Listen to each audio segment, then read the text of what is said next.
শ্রাবণ মাসের শেষ সোমবারে শিলিগুড়ি সংলগ্ন বাগডোগরার টিপুখোলায় জঙ্গলি বাবার মন্দিরে সকাল থেকেই ঢল নেমেছে ভক্তদের।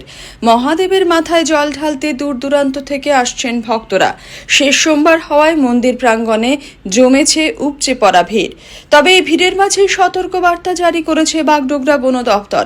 ফরেস্ট রেঞ্জার সনম ভুটিয়া জানান, জঙ্গলের ভেতরে দুই বুনো দাঁতাল হাতির মধ্যে লড়াই চলছে, যা সাধারণত 2 থেকে 3 দিন স্থায়ী হয়।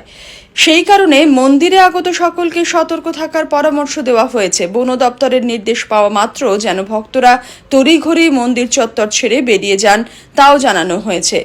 এছাড়াও জঙ্গল এলাকার দোকানদার এবং ভান্ডারা পরিচালনাকারীদেরও সতর্ক করে দেওয়া হয়েছে। বন দপ্তর এবং প্রশাসনের পক্ষ থেকে পুরো এলাকা জুড়ে নজরদারি চালানো হচ্ছে বলে জানিয়েছেন ফরেস্ট রেঞ্জার।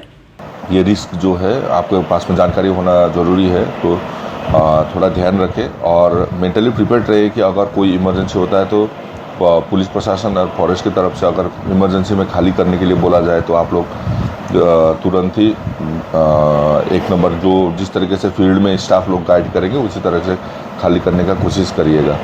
मोहन कर्मकारेर रिपोर्ट, पाहाड़िया टाइम्स।